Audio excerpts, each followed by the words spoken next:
Hi കൂട്ടുകാരെ, പുതിയൊരു വീഡിയോയിലേക്ക് എല്ലാവർക്കും സ്വാഗതം. അങ്ങനെ ഇന്ദ്രൻ അമ്മ എന്താ പറഞ്ഞതെന്ന് ചോദിക്കുകയാണ് കേട്ടോ. ആ സമയം സോന പറയാൻ തല്ലാനും കൊല്ലാനും നിൽക്കാതെ അമ്മ റൂമിലോട്ട് കതകടച്ച് പോയി എന്ന് പറയാം കേട്ടോ. ഈ സമയം അമ്മയെ തന്നെയാണ് കയറ്റിയത് എന്നും പറയുന്നുണ്ട്. അമ്മ ഒന്നും തന്നെ മിണ്ടിയില്ല എന്ന് പറയുന്നത്. അപ്പോൾ സത്യം ചോദിക്കുകയാണ്, ഇന്ദ്രേട്ടാ എന്താണ് ഇനി ചെയ്യേണ്ടത്? ആ സമയം ശേഖരൻ പറയണേ, നിങ്ങൾ മക്കൾക്കാർക്കും അമ്മയെ എതിർത്ത് ഒരു തീരുമാനം എടുക്കാൻ വയ്യെങ്കിൽ ഈ അച്ഛൻ പോയിക്കോളാം.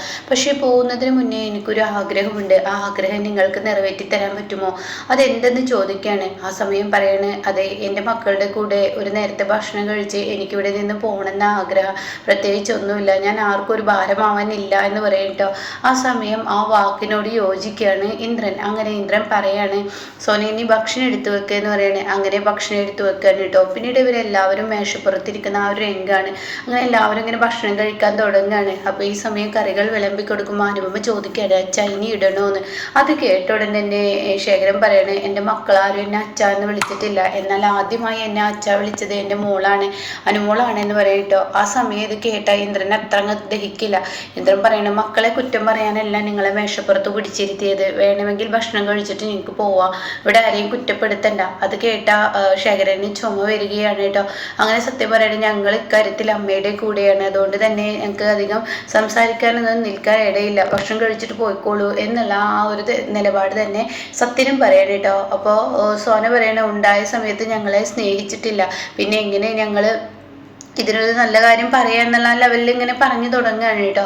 അങ്ങനെ ഉടൻ തന്നെ ശേഖരന് പെട്ടെന്ന് അനുഭവം വെള്ളമൊക്കെ കൊടുക്കുന്നുണ്ട്. എന്നിട്ട് ഭക്ഷണം കഴിക്കും, നിങ്ങളിങ്ങനെ എല്ലാവരും കൂടി ധൃതി കൂട്ടാതെ ഒരു മനുഷ്യൻ ഭക്ഷണം കഴിക്കാൻ ഇരുന്ന് അതിൻ്റെതായ ഒരു സാവകാശം കൊടുക്കണമെന്ന് പറയാം കേട്ടോ. എന്നാൽ ഷ്യാമു ഈ സമയം ഇരിക്കുന്നില്ല. അപ്പോൾ ഉടൻ തന്നെ ഇവിടെ ഷ്യാമിനെയും എന്നെ ആദ്യമായി നല്ലപോലെ കൈപ്പിടിച്ച് ഈ വീട്ടിലോട്ട് കയറ്റിയതും ഈ ഷ്യാമോനാണ് എന്നും ഷ്യാമിനെ കുറിച്ചും പറയുന്നുണ്ട് കേട്ടോ. അങ്ങനത്തൊക്കെ കേട്ടിട്ട് ഇവർക്ക് ദേഷ്യം പിടിക്കുന്നുണ്ട്. എങ്കിലും കൂടി മനസ്സിൽ എവിടേക്കോ ഒരു സിമ്പതി ഉണ്ട് കേട്ടോ. തൻ്റെ മനസ്സിനുള്ളിൽ 3 പേർക്കൊരു വേദന തോന്നുന്നത്, അച്ഛനാണല്ലോ, അച്ഛനെ എതിർക്കാനും പറ്റത്തില്ല എന്ന അമ്മ, ആ ഒരു ഇതും ഉണ്ട് കേട്ടോ. അങ്ങനെ ഇവർ 3 പേര് വലിയ ടെൻഷനോട് കൂടി ഇരിക്കുമ്പോഴാണ് സുശീലയുടെ കടന്ന് വരുന്നത് തന്നെ ഒരു ഭദ്രകാളി വരുന്നത് പോലെ. മൊത്തത്തിൽ അടിമുടി നോക്കുകയാണ്. മക്കൾക്കെല്ലാം പേടിയാവുകയാണ്. ശേഖരനാണെങ്കിലോ കടന്നു ശേഖരൻ അവിടെ ഇരിക്കുന്നുണ്ട്. അപ്പോൾ ഓഹോ, അപ്പോൾ എൻ്റെ മക്കൾ ഞാനില്ലാത്ത സമയം ഇങ്ങനെ അകത്തോട്ട് പിടിച്ച് കയറ്റിയില്ലേ? ഞാൻ വിചാരിച്ച് ഇങ്ങനെ വെളിയിൽ കളയുന്നു. അപ്പോൾ ഇയാൾക്ക് ഇവിടെ അന്നദാനം കൊടുക്കൽ തുടങ്ങിയില്ലേ? എന്തായാലും എൻ്റെ മക്കൾ എല്ലാം മറന്നു. ഞാൻ സഹിച്ചതുപോലെ ഒരു സ്ത്രീയും സഹിച്ചിട്ടുണ്ടാവില്ല. അതുകൊണ്ട് ഈ സുശീലക്ക് ഇതൊന്നും മറക്കാനും കഴിയില്ല, പൊറുക്കാനും കഴിയില്ല. ഞാനൊരു കാര്യം പറഞ്ഞേക്കാം, ഇയാൾക്ക് ഇവിടെ അന്നദാനം കൊടുക്കാൻ ഇവിടെ സമ്മതിക്കത്തില്ല ഞാൻ. ഇയാൾക്ക് ഈ വീട്ടിൽ താമസിക്കാം, അത് ഈ വീട്ടിലെ ചായപ്പിൽ. അതുപോലെ തന്നെ തന്നോട് ഒരു കാര്യം കൂടി പറയാം, ചായപ്പിൽ താമസിക്കാം. ഭക്ഷണം ആരെങ്കിലും അങ്ങോട്ടേക്ക് എത്തിച്ചേരും, കിട്ടി കഴിച്ച് അവിടെ ഉറങ്ങി താമസിക്കുക. അല്ലാതെ ഇങ്ങോട്ടേക്ക് വരാനോ എൻ്റെ വീടിൻ്റെ പടി ചവിട്ടാനോ തനിക്ക് യാതൊരു അനുമതിയും ഞാൻ തരില്ല എന്നൊക്കെ ശേഖരനെ കുറിച്ച് പറയണം. അങ്ങനെ ശേഖരനെ കുറിച്ച് ഇതൊക്കെ പറയുമ്പോൾ ഇവർക്ക് വലിയൊരു ദേഷ്യം തന്നെ തോന്നുന്നുണ്ട് കേട്ടോ. ആ ഭക്ഷണം വന്നിട്ട് തട്ടിത്തെറിപ്പിക്കുകയാണ്. ഇത് 3 മക്കൾക്കും അത്ര അങ്ങ് ദഹിച്ചിട്ടില്ല. എല്ലാവരുടെയും ഉള്ളിൽ ഒരു വിഷമം പോലെ തന്നെ ആകുകയാണ് കേട്ടോ. അങ്ങനെ ശേഖരൻ അവിടെ നിന്നും ശരിയെന്ന് പറഞ്ഞ് തൻ്റെ കണ്ണിനെ തുടച്ച് ചോറുണ്ണാതെ അവിടെ നിന്ന് ഇറങ്ങുകയാണ് കേട്ടോ, ഈ ഒരു ചായ്പിലോട്ട്. ഇതേ സമയം സുശീലക്കാണെങ്കിൽ കലി ആകെ മൊത്തത്തിൽ ഇങ്ങനെ ദേഷ്യം പിടിച്ചു വരികയാണ്. ഇതേ സമയം സോന പെട്ടെന്ന് ഫ്ലൈറ്റ് എടുത്ത് പോകുന്നു. സത്യം കൈ കഴുകുന്നു, ഇന്ദ്രൻ കൈ കഴുകുന്നു, എല്ലാവരും ആ ഭക്ഷണം. അനുപമക്കാണെങ്കിൽ ഭയങ്കര സങ്കടം, നിലത്ത് വീണ ഭക്ഷണങ്ങളെല്ലാം പെറുക്കിയെടുക്കുന്നു. അങ്ങനെയുള്ള രംഗാണ്. ശേഖരനാണെങ്കിൽ പുറത്ത് നിൽക്കുന്നു. സുശീലയാണെങ്കിൽ തൻ്റെ റൂമിൽ ഒരു നായയെ പോലെ അലറുകയാണ്. ചുറ്റിങ്ങനെ അലറുകയാണ്. ഹർഷയെ ഫോൺ എടുക്ക് എന്ന് വേണ്ട ഹർഷക്ക് വിളിക്കുന്നു. എടി ഹർഷയെ, നീ പറഞ്ഞത് കൊണ്ടല്ലേ ഞാൻ അയാളെ ഇവിടെ നിർത്തിയത്. എൻ്റെ മക്കൾക്ക് ഇഷ്ടമല്ലെങ്കിൽ ഇവിടെ നിന്ന് ഇറക്കി വിട്ടാൽ മതിയായിരുന്നു. ഞാൻ എന്ത് വിട്ടിത്തരാണ് ചെയ്തത്? എനിക്ക് അങ്ങനെയൊന്നും പറയേണ്ടായിരുന്നില്ല. ഇയാൾ ഈ വീട്ടിൽ നിന്ന് ഇറക്കി വിട്ടാൽ നാളെ ജനങ്ങൾ നമ്മളെ പറയുന്നു. അതുപോലെ തന്നെ ഇയാൾ ഈ പ്രായമായ സമയത്ത് മക്കൾ പോലും ഒരു ദയവും ദാക്ഷിണ്യവും കാണിച്ചില്ലെന്നോ അങ്ങനെ പലതും കേൾക്കേണ്ടി വരും. അതുകൊണ്ട് ഇയാൾ ഈ ചായ്പിൽ നിൽക്കട്ടെ, ഇന്ദ്രൻ പറഞ്ഞതാണ് ഇറങ്ങിക്കോട്ടെ എന്ന്. അതുപോലെ സത്യനും പറഞ്ഞതാണ് അമ്മയ്ക്കൊപ്പമാണ് ഞങ്ങൾ നിൽക്കുന്നതെന്ന്. അപ്പോൾ എനിക്ക് ഇറക്കി വിട്ടാൽ മതി. ഈ ഹർഷ എന്തിനിങ്ങനെ പറഞ്ഞു? ഹർഷയെ ഫോൺ എടുക്ക് എന്നൊക്കെ പറഞ്ഞ് ഫോൺ എറിയുന്നു, തല്ലിപ്പൊട്ടിക്കുന്നു, അങ്ങനെ ഒരു ഇതൊക്കെ കാട്ടിക്കൂട്ടുന്നുണ്ട് കേട്ടോ. പക്ഷെ ഹർഷ ഫോൺ എടുക്കുന്നില്ല. ഇതേ സമയം സോന കടന്നു വരികയാണ്. അതെ, നിങ്ങൾ ഭക്ഷണം കഴിക്കാൻ വരുന്നുണ്ടോ? എനിക്ക് ഭക്ഷണമൊക്കെ അടുക്കി എടുത്ത് വെക്കണം, എനിക്ക് എൻ്റെതായ ജോലി വെക്കണം. അത് കേട്ട സുശീലയ്ക്ക് എടീ ഞാനിനി ഭക്ഷണം കഴിക്കണോ എന്ന് പറയണം കേട്ടോ.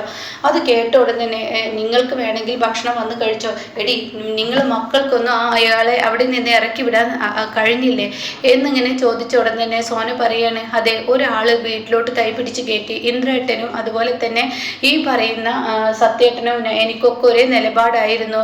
അമ്മയെ ഒരുപാട് കഷ്ടപ്പെടുത്തി പിന്നീട് അച്ഛനെന്ന ഓർമ്മ ഞങ്ങളിൽ ഇല്ലാത്ത ഈ സമയത്ത് നിങ്ങൾ കടന്നു വന്നിട്ട് പിന്നീട് എല്ലാ കാര്യങ്ങളും ചെയ്തു തരാൻ എന്ത് തന്നെ പറഞ്ഞാലും ഞങ്ങൾക്ക് അത് അനുവദിച്ച് തരാൻ പറ്റത്തില്ല. ഞങ്ങൾ ചെറുപ്പം മുതലേ അമ്മയുടെ ബുദ്ധിമുട്ടും ഏട്ടൻ്റെ ബുദ്ധിമുട്ടും കണ്ടതാണെന്നൊക്കെ പറഞ്ഞതല്ലേ. അപ്പൊ അമ്മക്ക് ഇറക്കി വിടായിരുന്നില്ലേ? സത്യനെ ഇന്ദ്രനെയും ശ്യാമിനെയൊക്കെ വിളിക്കുക എന്തിനു വേണ്ടിയെന്ന് ചോദിക്കുകയാണ് സോന. അപ്പോൾ ഉടൻ തന്നെ അയാളെ ഇപ്പൊ തന്നെ ഈ നിമിഷം ഇവിടെ നിന്ന് ഇറക്കി വിടണം, അത് ആദ്യം തന്നെ നമുക്ക് ചെയ്യായിരുന്നില്ലേ? ഇപ്പൊ അയാൾ ഇവിടെ നിർത്തിയിരിക്കുന്ന എന്തിനാ? പ്രതികാരം ചെയ്യാനാ? അമ്മയുടെ എല്ലാ പ്രതികാരം അയാളോട് ചെയ്യാനാണോ? അത് ശരിയായ ഒരു ഏർപ്പാടല്ല. ഒരാൾ ഭക്ഷണത്തിന്റെ മുന്നിലിരിക്കുമ്പോൾ ആ ഭക്ഷണം തട്ടിത്തെറിപ്പിച്ചതിൽ എനിക്കത്ര യോജിപ്പില്ല എന്ന് പറഞ്ഞിട്ട് സോന അവിടെ നിന്നും പോവുകയാണ് കേട്ടോ. പിന്നീട് ഇവര് എല്ലാവരും 3 പേരും ആ വീടിന് ടെറസിനും അതായത് വാർപ്പിന് മുകളിൽ കയറിയിരിക്കുന്നുണ്ട്. അങ്ങനെ ഇന്ദ്രൻ നല്ല ടെൻഷനിലാണ്. അപ്പോൾ ഉടൻ തന്നെ ഷാമു പറയാണ്, ഈ വീട്ടിൽ അദ്ദേഹത്തെ നിർത്തണ്ടായിരുന്നു, പ്രതികാരം ചെയ്യാനായിട്ട് നിർത്തുന്നത്. ആ പ്രതികാരം ചെയ്യുന്നത് കണ്ടു നിൽക്കാനും മറ്റുള്ളവർക്ക് കഴിയില്ല, അതിലും നല്ലത് ഇറക്കി വിടായിരുന്നു. അപ്പൊ സത്യം ചോദിക്കുകയാണ്, ഓർമ്മ വെച്ച് നാളെ മുതൽ അച്ഛൻ എന്നൊരു കഥാപാത്രം ഞങ്ങളിൽ ഇല്ല, അപ്പൊ അതുകൊണ്ട് ഈ അച്ഛൻ ഇത്ര ക്രൂരനായിരുന്നു. അപ്പൊ ഷാമു പറയുന്നത് ശരിയാണ്, ക്രൂരനായിരുന്നു, അതിന് മാത്രം ക്രൂരത അദ്ദേഹത്തിന്റെ മുഖത്ത് ഞാൻ കാണുന്നില്ല എന്നൊക്കെ ഇങ്ങനെ പറയുമ്പോൾ ഉടൻ തന്നെ പറയാണ്, അതെ ഏതൊരു സിംഹത്തിൻ്റെയും പ്രായമാവുമ്പോൾ പല്ലും നഖമൊക്കെ കൊഴിഞ്ഞു പോകും, അതുപോലെ തന്നെയാണ് ഞാൻ ഓർമ്മ വെച്ച നാൾ മുതൽ അച്ഛൻ എന്ന് പറയുന്ന ആ ഒരാൾ ഞങ്ങൾക്ക് ഒരു സഹായം അതൊന്നും ചെയ്തു തന്നിട്ടില്ല. അമ്മ പറയുന്നത് പോലെ അമ്മ അയാൾക്ക് വേണ്ടി ഭക്ഷണം വെച്ച് കാത്തിരിക്കും, പക്ഷെ കുടിച്ചും കൊണ്ടാണ് അച്ഛൻ വരുന്നത്. അങ്ങനെയൊക്കെയുള്ള സീന് തന്നെയാണ് ഉണ്ടായിട്ടുള്ളത് എന്നിങ്ങനെ ഇന്ദ്രൻ പറയുകയാണ് കേട്ടോ. ഇത് തന്നെയാണ് സുശീലയും പറയുന്നത്. ഇവിടെ സുശീലയെ സിമ്പതിയാക്കിയുള്ള സംസാരമാണ് ഇന്ദ്രൻ സംസാരിക്കുന്നത്.